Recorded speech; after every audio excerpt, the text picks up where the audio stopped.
बुजुर्गों को 80-80 साल के बुजुर्ग ये देखिए मेरे साथ थे रामफल देसवाल जी, उनको कह रहे हैं कि थप्पड़ मार देंगे। अगर मोदी को आज भी ये लगता है कि ये सामान उठाने से और कुछ कर लेगा तो मैं खुला चैलेंज करता हूँ, हम बेटियों को तो न्याय दिलाएंगे, बेटियों की इज्जत तो हम बचा लेंगे, उनके भाई भी हैं, उनके पिता भी हैं, हम उनकी इज्जत बचाएंगे, लेकिन देश में कानून की इज्जत कौन बचाएगा।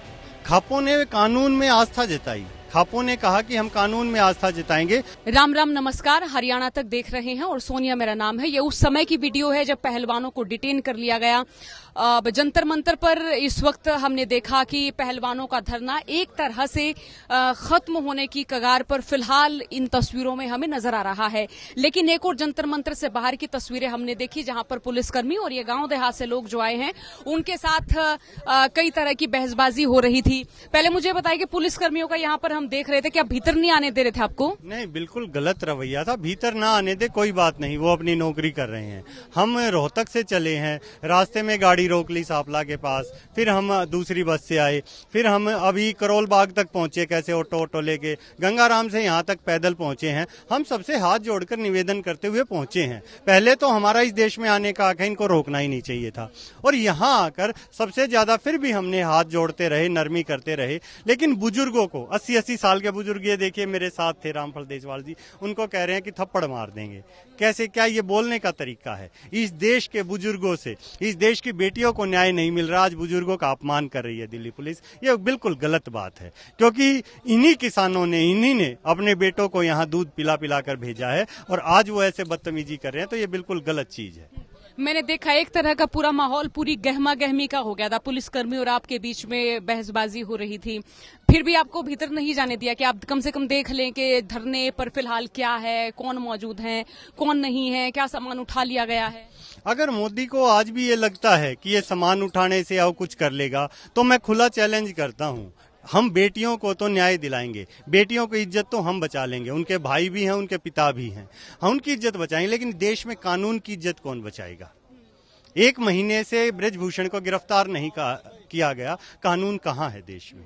आज कानून को बचाने के लिए मुझे ये बताइए कि ये व्यक्ति कानून को बचाएगा। मुझे लगता है जनता को सड़क पर आना पड़ेगा और कोई विकल्प नहीं है। कैसे बचाएंगे? कानून व्यवस्था को कौन बचाएगा? ये कानून व्यवस्था का हाल देखा मैंने इस देश के लोगों के लिए।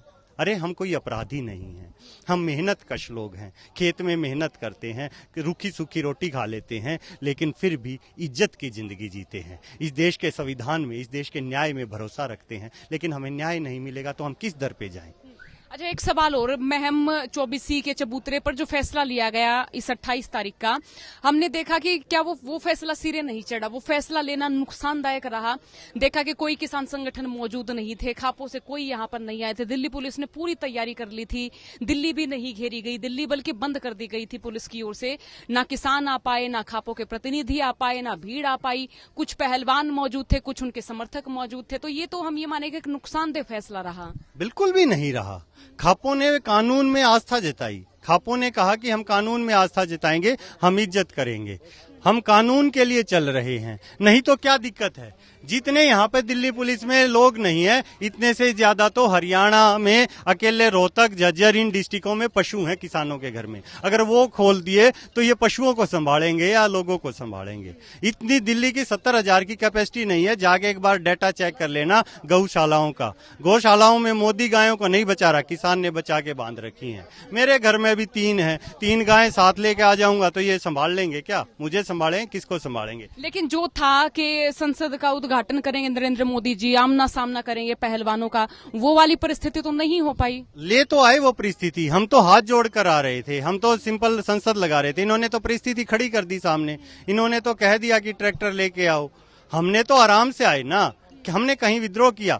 आज इन्होंने हरियाणा में 1 लाख से ज्यादा लोगों को अरेस्ट कर लिया। हमें पता है वो 1 लाख लोग कौन है, वो सभी 1 लाख लोग हैं। क्या ये 1 लाख लोगों का सामना कर लेंगे क्या? वो इस देश के ही हैं। ये मैं रहा, ये मेरे साथ ईश्वर हुड्डा जी हैं, कलोई से हैं, रामफल देसवाल जी हैं, ये बलियाने से हैं। इनका बेटा शहीद हुआ था अभी 3 साल पहले आंदोलन में, इनके बेटे ने शहादत दी है, इस देश के लिए दी है, लेकिन ये देश भूल गया है। तो अब आगे क्या?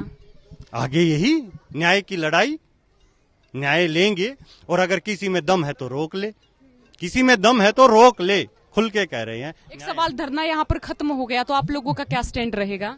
अभी जो भी खिलाड़ी निर्णय लेंगे, खिलाड़ियों का जो आदेश होगा, खाप पंचायतें पीछे हैं और खाप पंचायतें कमजोर नहीं हैं। बहुत शुक्रिया बातचीत के लिए। प्रदीप हुड्डा इस वक्त हमारे साथ थे। अब धरने की जो परिस्थिति है, इस परिस्थिति पर आगे खापों की ओर से, किसान संगठनों की ओर से विचार किया जाएगा। क्या रहेगा, क्या नहीं रहेगा, तमाम अपडेट आप लोगों तक पहुंचाते रहेंगे। हरियाणा तक के साथ जुड़े रहिएगा। राम राम।